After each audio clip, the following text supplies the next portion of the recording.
Heavenly Father, in the name of Jesus, we praise you, Father. We magnify your name, Ama. Papasalamat po kami sa mapagpalang hapon na 'to, na muli mo kaming pinagsama-sama, Ama. Patuloy po kaming sumasangguni sa'yo, Lord. Patuloy kaming nagpapalinis, humihingi ng kapatawaran sa lahat ng aming nagawang kasalanan, sa buong maghapon, Panginoon, sa aming pagtulog, Lord God, sa isip, sa salita at sa gawa, hugasan mo po kami, patawarin mo kami, Ama.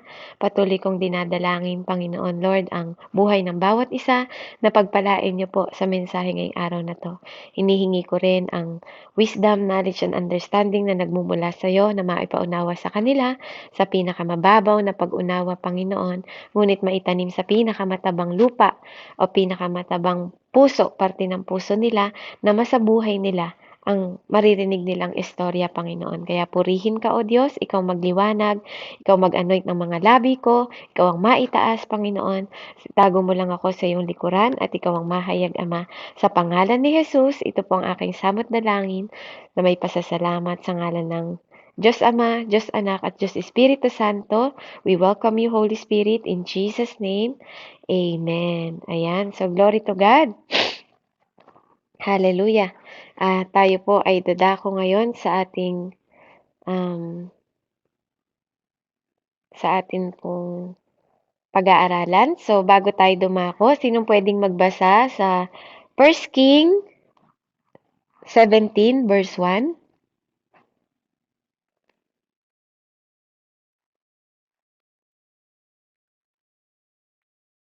Amen po. Amen. First King ano po? 17 verse 1. First King 17 verse 1. Ito po ang sabi sa First King chapter 17 verse 1. Si Elias ay isang propeta taga Tisbe sa Giled. Sinabi niya kay Ahab, saksi si Yahweh, ang buhay na Diyos ng Israel na aking pinaglilingkuran, hindi uulan ni hindi maghahamog sa mga darating na taon hanggat hindi ko sinasabi. Hanggang verse 1 lang po. Amen. Verse 1 din. Punta ka po sa 1 King 18 verse 1 din.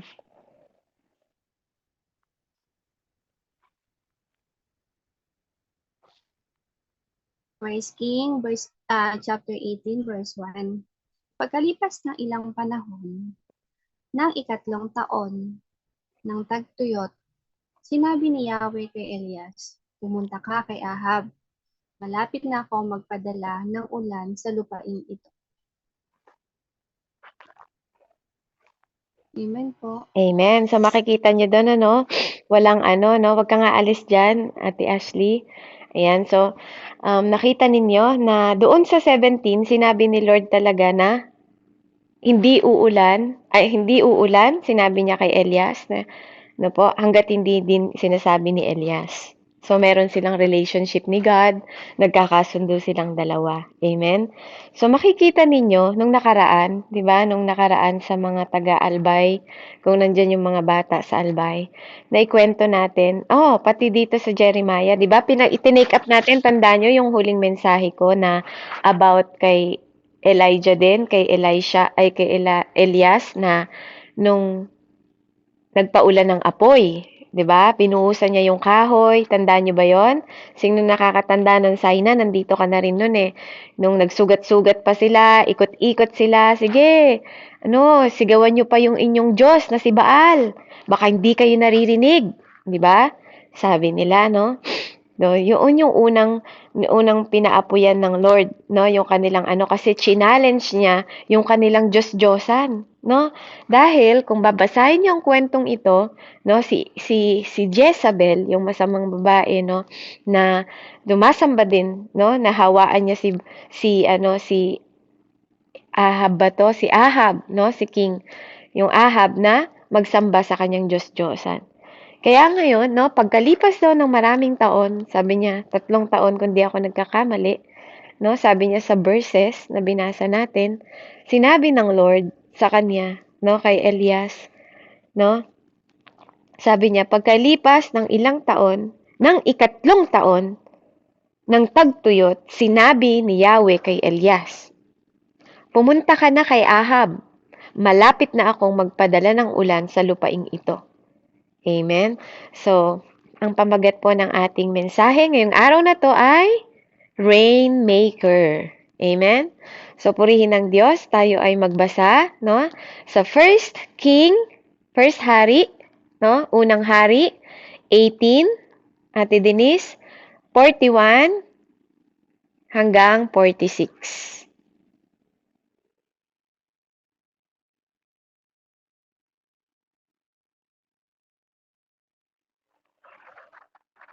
Sige po, wait lang po.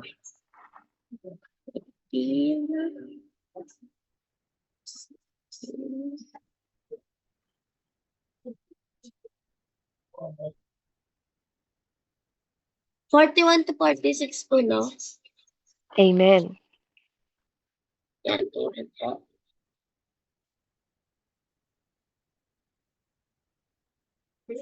Ayan po. Sinabi po ni Elias kay Ahab, lumakad ka na. Maaari kang kumain at uminom. Narinig ko ang pagbuhos ng ulan. Samantala, si Ahab ay kumain at uminom. Umakyat si Elias sa tuktok ng bundok ni Carmel. At sumubsob sa lupa, sinabi niya sa kanyang utusan, umakyat ka at tawanawin mo ang dagat. Umakyat nga ang utusan at tumanaw sa dagat. Wala po akong makitang anuman. Wika ng utusan. 7 beses na panggawin ang sinabing utos ni Elias. Sa ikapatong pagtanaw, napasigaw ang utusan. May nakita po akong ulap. Kasing laki ng palad ng tumaas mula sa dagat.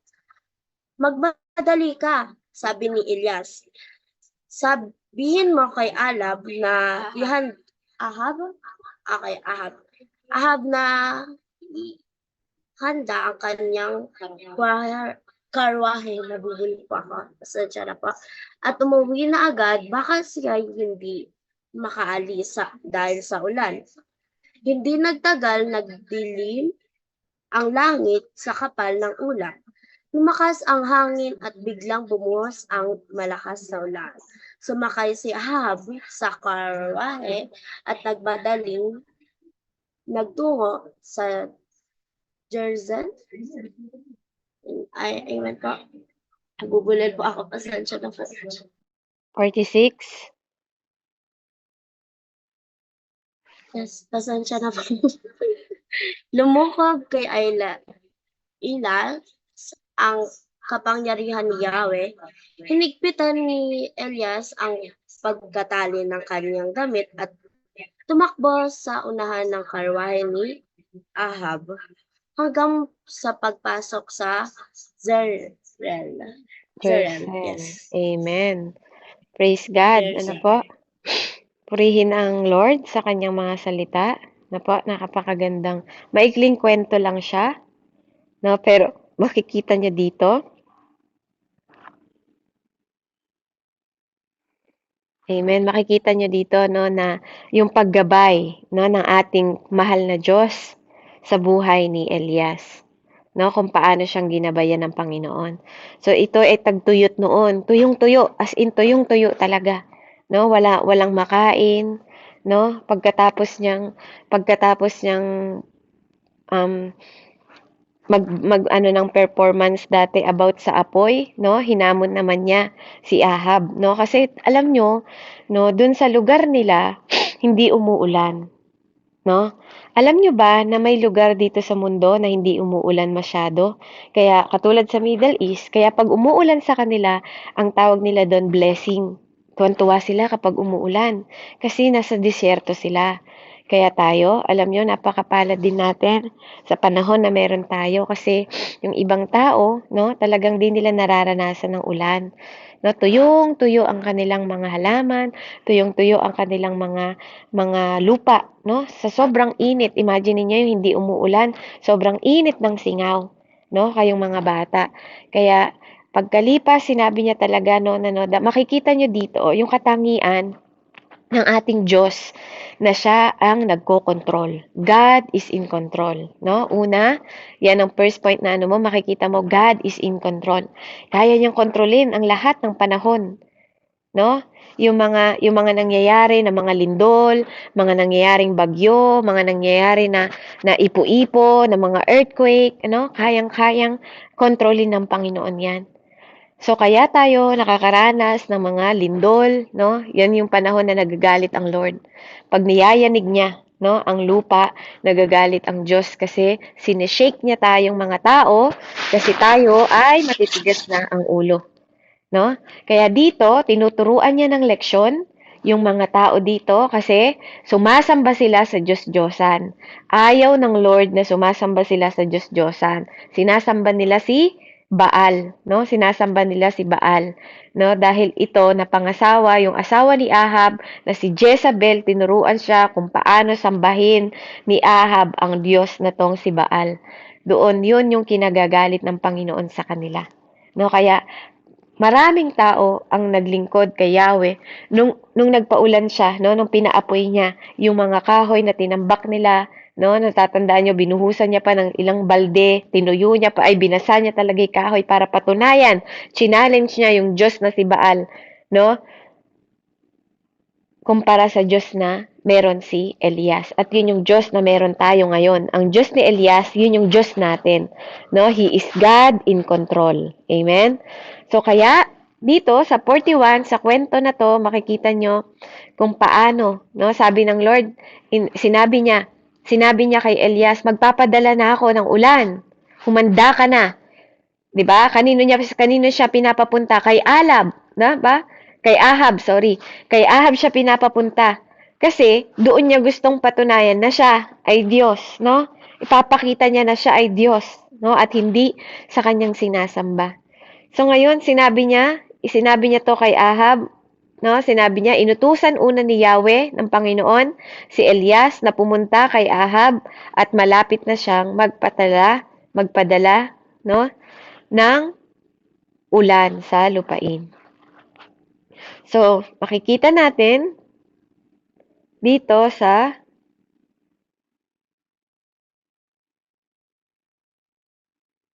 verse 46, no, pagkatapos ng performance nila tungkol dun sa apoy, 'di ba? Ito yung sinugat-sugatan nila.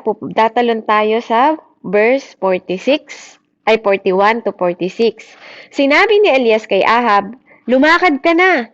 Maaari ka nang kumain at uminom pagkatapos niyang apuyan, no? 'Di ba? Natatandaan niyo 'yon, ano? Sabi niya dito, sabi niya, lumakad ka na. Sabi niya,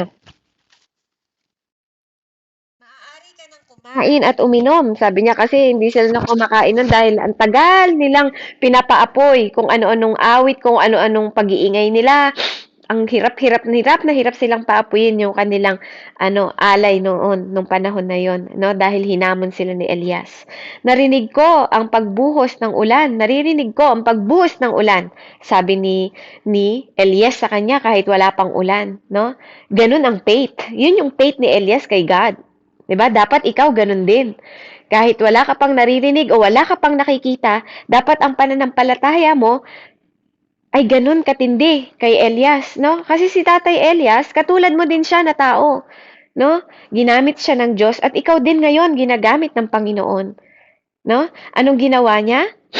Sabi niya, ganun kalakas ang faith kasi ang ibig sabihin ng pananampalataya, sabi sa explanation ng meaning ng pananampalataya sa Hebreo 11:1, ang pananampalataya daw ay ang assurance, no? Ang kasiguraduhan sa mga bagay na hindi mo nakikita. Ngunit naniniwala ka na mangyayari ito o magaganap ito. No, yun ang pananampalataya. Kaya ikaw, dapat, sabi nga, ikaw nananampalataya ka hindi sa Hindi sa mga bagay na nakikita mo, kundi sa mga bagay, 'di ba, na alam mo dahil kilala mo ang Diyos mo. Alam mo that He is God na nagkokontrol, 'di ba?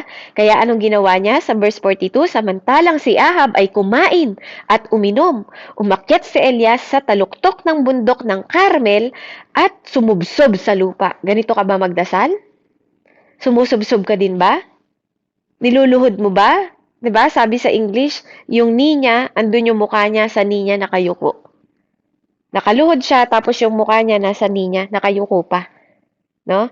Ganun ka rin ba magdasal? Ganun ka ba magdasal sa Lord? Yumuyuko ka ba? Baka tinatamad ka na ring lumuhod. Baka nakaupo ka na lang pag nagdadasal. 'Di ba? O kaya nakahiga ka na lang pag nagdadasal. Pero alam mo, pag kilala mo ang Diyos mo, luluhodan mo ang Diyos mo. No? Kasi ino-honor mo siya, ginagalang mo siya. Dapat ganun tayo. Dapat makita sa atin yon bilang mananampalataya. Sa murang edad ninyo, marunong kayo kung paano lumuhod. Alam niyo ba yung mga Muslim? Naglalatag pa sila ng kanilang higaan. Niluluhudan nga nila yung Diyos-Diyosan nila eh. 'Di ba? Ang gaganda pa nga ng niluluhudan nila, hindi ba? Sino yung mga nasa Middle East dito? 'Di ba? Kapag oras na ng dasal, naglalatag na sila kahit saan sila nandoon, luluhod sila. No, minsan yung mananampalataya ng ibang Diyos, mas matindi pa ang kanilang pananampalataya kahit hindi totoo ang Diyos nila.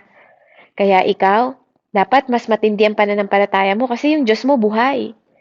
Yung Diyos nila patay, pero kung masamba nila, ganun-ganun na lang. Dapat ikaw, mas masigasig ka dahil ang Diyos natin ay buhay.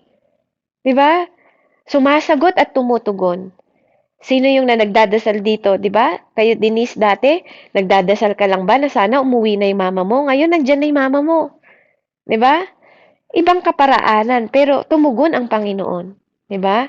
Dati si Tita Pabrin, nagpe-pray lang siya na magkasundo sila ng papa niya. Ngayon, 'di ba? Dininig ng Diyos.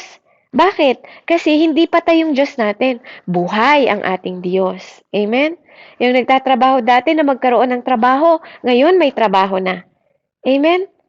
Yung nagdadasal dati na bigyan ng hanap buhay, ngayon may hanap buhay na. Amen? Yung nananalangin, di ba, nabigyan ng biyaya araw-araw, kumakain 3 beses isang araw. May merienda pa sa gabi. Nagkukutkot pa sa hating gabi, si Ate Denise. Di ba? Ganun ka buti ang Diyos. Samantalang sila noon, tagtuyot, no? Hirap ang makain. Pero tayo, napakabuti ng Diyos sa atin. Sa lamesa natin, may mga lolo tayo, may mga magulang na nagsisikap, malayo man sila sa kanilang pagtatrabaho, may ihain lang sa mga anak, yung mga OFW na nanay. Amen? 'Di ba? Para may maibigay sa kanilang mga anak sa tulong at gabay at grasya ng Panginoon. Amen? Kaya pag-akyat niya, ganun nagdadasal si Elijah, no? Si Elijah. Sa English kasi siya si Elijah, kaya nakakalito. Pag Tagalog, Elias ang pangalan niya. Sa English siya ay si Elijah. No po? Kaya sabi dito, samantalang si Ahab ay kumain siya, no? At ito namang si Elias naman, umakyat sa bundok. No, nung panahon na yon, mahilig sila umakyat sa bundok. Kasi pakiramdam nila, no, napakalapit nila sa Panginoon pag nasa mataas sila, matayog na lugar. Sinabi niya sa kanyang utusan, umakyat ka at tanawin mo ang dagat. Umakyat nga ang utusan at tumanaw sa dagat. Wala po akong makitang anuman wika nito, sabi niya. No? Yung utusan, napakasipag din nito. No? Biruin mo, sa bundok siya pinapaakyat para lang matanaw ang dagat, pero hindi tamad. Ngayon tayo, ang tatamad na natin, di ba? Punta ka lang sa kanto, bili ka ng pagkain. Ang tamad-tamad na natin, di ba? Samantalang sila noon, alam niyo ba, ang mga tsinelas nila noon, sandalyas nila ang ninipis, pero ang sisipag nila. Masunurin din sila sa kanilang mga leader, no? Pag sumusunod sila sa kanilang mga leader, puro sila opo. 'Di ba? Alam kasi nila ang obedient, 'di ba, ay sikreto, no, ng magandang buhay.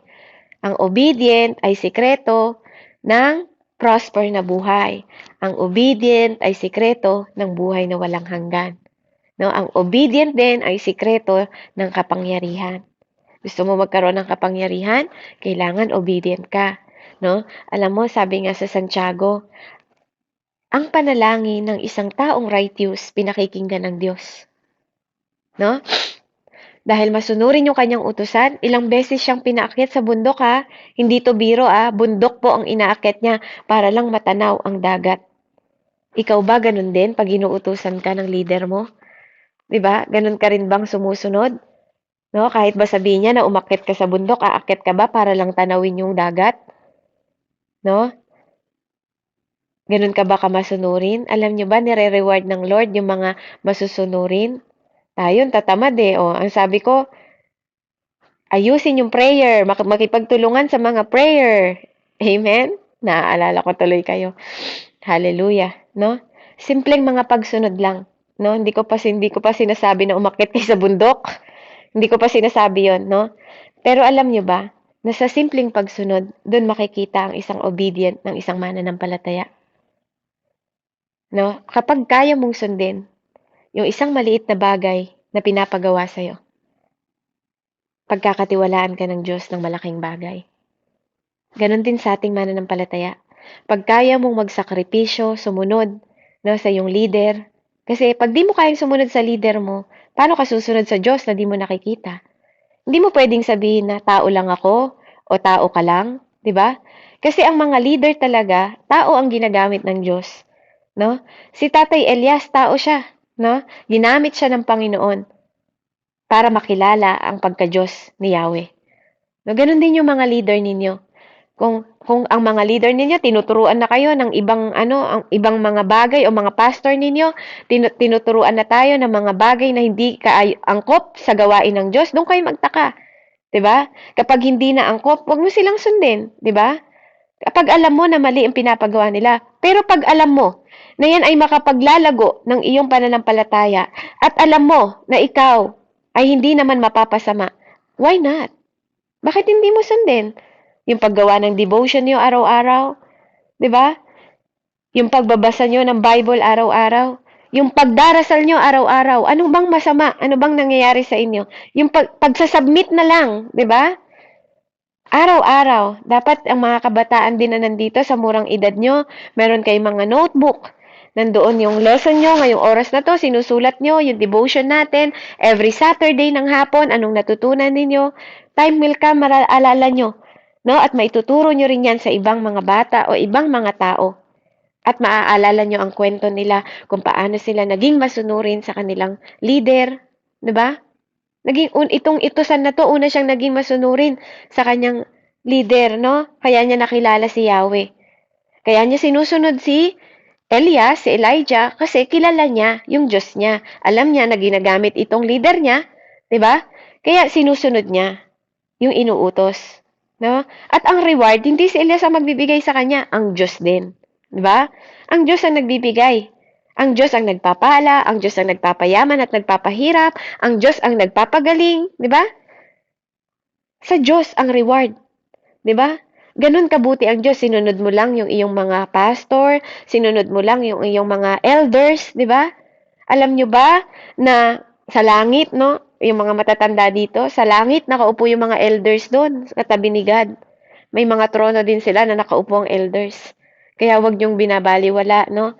Yung mga pastor ninyo, yung mga elders na mga nakakatanda sa inyo, yung mga mentors ninyo, no? May throne din sa Revelation, mababasa ninyo. Yung mga elders, may throne sila. Kaya party sila ng church. Amen? So, ilang beses umakyat yung utusan niya? 7 beses. Sabi niya, 7 beses mo pang gawin ang sinasabi ko, utos ni Elias. Kayo, ilang beses na kayo inuutusan ng mga leaders ninyo? 'Di ba? Sinusunod niyo ba sila? Ilang beses na kayo? Hi, hallelujah, Father, in Jesus' name. Na po? Magkaroon tayo ng obedient heart. Na ito, hindi to biro. Sabi ko sa inyo, bundok yung inakyat niya para lang makita yung dagat 7 beses. 7 beses. No? At yung mga leader nyo, I believe, hindi pa kayo pinakyat sa bundok. Pero yung mga simpleng bagay na hindi nyo masunod, sa simpleng bagay kayo nasusubukan ng Diyos. Hindi leader niyan tumitingin sa inyo. Yung Diyos ang tumitingin sa mga puso ninyo kung kayo ay obedient at hindi. At lalo na sa mga bagay na gawain naman ng Panginoon na hindi nyo ginagawa. at sinasabi nila. Sometimes, believe it or not, ginagamit ng Diyos ang bibig ng ibang tao para sa atin. Minsan nga anak natin eh. Minsan anak natin, bibig nila ang ginagamit. Minsan mentor natin, minsan pastor natin, minsan kapatiran natin. Na po, ganun ang Diyos. So, ikapitong pagtanaw, napasigaw ang utusan. May nakikita po akong ulap, kasing laki ng palad lang ha, kapatid. Kasing laki ng palad. Tingnan mo yung kanyang pananampalataya. Tumataas mula sa dagat, kasing laki ng palad mo. Tingnan mo yung palad mo ngayon, kapatid. Ganun kalaki ang pananampalataya nila. Kasing laki lang ng palad ng ulap ang nakita niya. Grabe na yung excitement niya. No, sa ikapitong beses. Hindi nagtagal, sabi sa 45, nagdilim ang langit. No? Kapag ikaw nananampalataya at naniniwala ka sa Diyos, no, kahit there is no way, God will always make a way. No? Ang pananampalataya, dapat nakikita ng Lord sa inyo.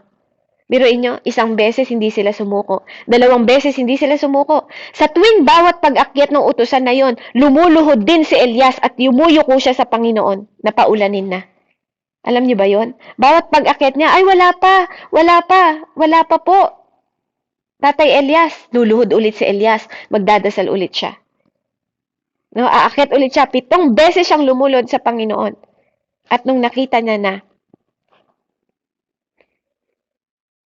nasabik yung kanyang utusan at sinabi agad to. Anong sabi niya? Kahit gaga kasing laki pa lang ng palad yung ulap ha, mga kapatid, nakasulat to. Kasing laki lang ng palad mo, no? Ang tumaas sa dagat na nakita niya sa ulap doon, no? Ikaw, ang dami mong ulap na nakikita, pero ang pananampalataya mo, 'di ba? Ang liit. 'Di ba? Kahit na sinasabi ng Panginoon na anak, di kita iiwan, di kita pababayaan. No? Itong tao na to, itong utusan, no? Nakita niya kasing laki lang ng palad mo ang ulap. Gaano kalaki ang pananampalataya nito, kapatid, kumpara sa atin, 'di ba? Na tayo, ang dami nang ginawa ng Diyos sa atin. Pero lagi tayo minsan nagda-doubt pa rin sa Panginoon. Anong sabi niya? Sa laki ng palad na yon, anong sabi ni Elias? Gaano kalaki yung pananampalataya ni Elijah? Sabihin mo kay Ahab na ihanda na niya ang kanyang karwahe, umuwi na agad at baka siya'y hindi makaalis dahil sa ulan. Grabe. Grabe. Tingnan mo yung palad mo ngayon, kapatid. Kasing laki ng palad mo lang yung ulap, ganun kalaki. No? Hindi pa umuulan ha, wala pang bagyo, hindi pa nakitang nagdilim yung ulap. Ganun kalakas yung pananampalataya. 'Di ba? Ganun ka rin ba? Kahit kasing laki lang sa palad mo, na ulap, maniniwala ka ba na mapapaulan ng Diyos? Grabe. It takes a lot of faith. It takes action faith. Ito yung faith na, grabe. Grabe talaga yung faith na to. Kaya tularan natin yung ganitong pananampalataya na meron sila. No? Ikaw, ang dami nang pinakita sa'yo, duda ka pa eh. 'Di ba? Huwag ganun. Kasi hindi napiplease si God. Pero tingnan nyo, no? Makikita nyo yung katangian ng Lord dito. Tingnan mo nga naman tong anak ko. Kasing laki lang ng palad yun, nakita niyang ulap. Sobrang sigaw niya na sa kanyang amo, na si Elias. Sobrang saya niya na. Doon napiplease si Lord eh. No? Yung kahit ang liit-liit na bagay na nakikita mo, alam mo, dahil kilala mo siya. Napakahalaga ng pagkakakilala sa Diyos. Napakahalaga ng paggalang sa Diyos. Napakahalaga ng pagtitiwala at pagsamba sa Diyos. Kahit mag-isa mo lang na nagtitiwala, actually, 2 lang sila, kapatid. 'Di ba? Ilan tayo nagpapanalanginan, minsan may doubt ka pa. Sila 2 lang. Ang kalaban nila, buong bansa, buong bayan nila, kalaban nila, 2 lang sila na nagtitiwala sa Diyos. Grabe. Para ako nakapasok sa kwento. No, ganun kalaki yung pananampalataya. Kaya anong sabi niya? Sa kasing laki ng palad na yun, sabihin mo kay Alab Sumakay niya na siya sa karwahe niya, baka di siya makaalis. Hindi nagtagal, nagdilim ang langit at kapal ng lupa. Lumakas ang hangin. Biglang bumuhos ang malakas na ulan. Sumakay si Ahab sa karwahe at nagmamadaling nagtungo sa Jezreel, yung kanilang lugar. Last verse, nagmamadali siya, nakasakay pa siya sa karwahe, gaano kabilis yung karwahe. Pero anong ginawa ni Elias? Number 46, last verse. Lumukob kay Elias, kay Elijah ang kapangyarihan ng Diyos, ni Yahweh. Lumukob, no? Ikaw, nasa iyo ang Holy Spirit. Grabe. Pero minsan parang patay ang Holy Spirit sa atin pag nakikita ng Diyos yung pananampalataya na meron tayo. Dito, no, sa maliit na sa pananampalataya ni Elias, sa maliit na bagay na nakikita niya, hindi sa mga mata niya, no? Sa espiritu niya nakikita, yung Diyos niya malaki. 'Di ba? Yung kapangyarihan ng Diyos lumukob pa sa kanya. Hinigpitan ni Elias ang pagtali sa kanyang damit. No, kasi may mga tali sila dati sa damit nila. At tumakbo. Grabe, naunahan yung karwahe. Grabe, ganun kabilis yung Diyos kapag tumugon. No, kapag lumukob sa iyo ang grace ng Panginoon at pagpapala niya sa iyo, kapatid, lahat ng delay, lahat ng humaharang sa daan mo, tatanggalin ng Lord. Kaya lang tinitingnan niya yung obedient. Tumakbo siya. Biruin niyo, naunahan niya pa yung karwahe. 'Di ba? Kaya wag mong mamaliitin yung kapangyarihan ng Diyos. 'Di ba? God is in control. Yung lakas mo, ang Diyos ang nagbibigay. Kaya wag mo ipagdadamot sa Panginoon ang paglilingkod sa Kanya. Wag mong katatamaran ang paglilingkod sa Diyos. Dahil obedient is the secret of the grace and blessing ng Lord. No, yan lang ang kaya nating gawin. Obedient at takot sa Diyos. Ginagalang mo siya. 'Di ba? Dito, ng panahon na to, wala silang nakikita. Wala din silang sinasambang Diyos-Diyosan o mga inukit. No? Lumuluhod sila, umiiyak sa Diyos, nananampalataya, nananalig at nananalangin sa Diyos. 'Di ba? Hanggang sa pagpasok ng Jezreel, tumatakbo siya na unahan niya pa'y karwahe. Ganon yung lakas na binigay sa kanya ng Panginoon. Ganon yung kapangyarihan nung lumukob si Yahweh sa kanya. Ikaw din, bilang tahanan ng banal na Espiritu. No? Tinitingnan ng Diyos yung obedient mo. Tinitingnan ng Diyos yung pagsunod mo sa pananalangin, sa pagtitiwala, sa pananalig sa Diyos. Gaano kalaki ang pananampalataya mo? Yung pananampalataya mo ba na kapag nakakita ka din ng kasing laki ng palad mo lang, 'di ba? Maniniwala ka din na may kayang gawin ng Diyos sa buhay mo. Na kaya niyang gawin lahat ng himala, 'di ba? Na kaya niyang baguhin ang buhay mo. Na kaya kanyang itaas kung ikaw ay nasa baba. Na kaya niyang pabilisin ang lahat ng bagay na mabagal para sa iyo. Pero kasi may ginawa sila eh. Hindi basta nagbigay ang Diyos. May pagsunod. Nag-antay din sila ng taon. 'Di ba kaya ako pinabasa sa verse 17? Kung hindi sasabihin ng Diyos at hindi sasabihin ni Elias, hindi uulan. Ganun ba katatag yung pananampalataya mo at relasyon mo sa Diyos? Na alam mo that the word na naglumalabas sa bibig mo ay may kapangyarihan. 'Di ba? Yung panalangin mo na may kapangyarihan. 'Di ba? Kasi the power of the Lord is in you eh. Nasa loob ng katawan mo. Pero ang tanong, alam mo ba gamitin? Alam mo ba yung salitang pagsunod? Alam mo ba yung obedient? Alam mo ba yung sacrifice na nag-aantay kahit matagal? Yung waiting nila ng taon bago umulan? 3 taon. Pero actually, hindi umuulan sa lugar nila. Pero dahil ang Diyos ang nagpo-provide ng rain, the rainmaker. Hindi lang siya rainmaker. He is a promise keeper. He is a way maker too. Hindi sa kaparaanan na alam mo, kundi sa kaparaanan na Diyos lang ang nakakaalam. Kaya sa murang edad ninyo, magtiwala kayo sa Diyos. Dahil ang salita ng Diyos sa kanyang salita, nalulugod siya sa mga bata na katulad ninyo. Sa murang edad ninyo, lumayo kayo sa mga barkada na magiging masama ang impluensya sa inyo. Lumapit kayo sa mga tao na magbibigay ng magandang impluensya sa inyo. Sumunod kayo sa mga magulang ninyo kasi yan ang leader ninyo ngayon. Regalo sila sa inyo ng Diyos.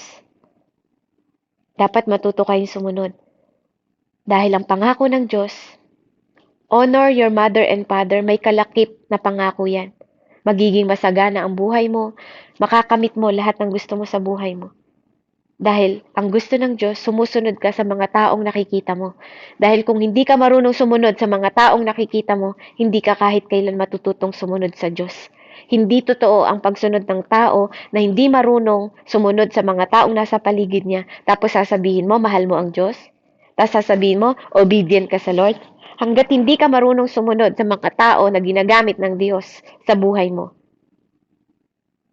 hindi ka matututo. At hindi ka rin pagpapalain ng Panginoon sa mga bagay na nakahanda para sa'yo. Yung disobedient mo, yung hindi mo pagsunod, ang nagiging delaying ng lahat ng grace, ng pagpapala, at blessing ng Diyos sa buhay mo. Kaya purihin po ang Panginoon, no?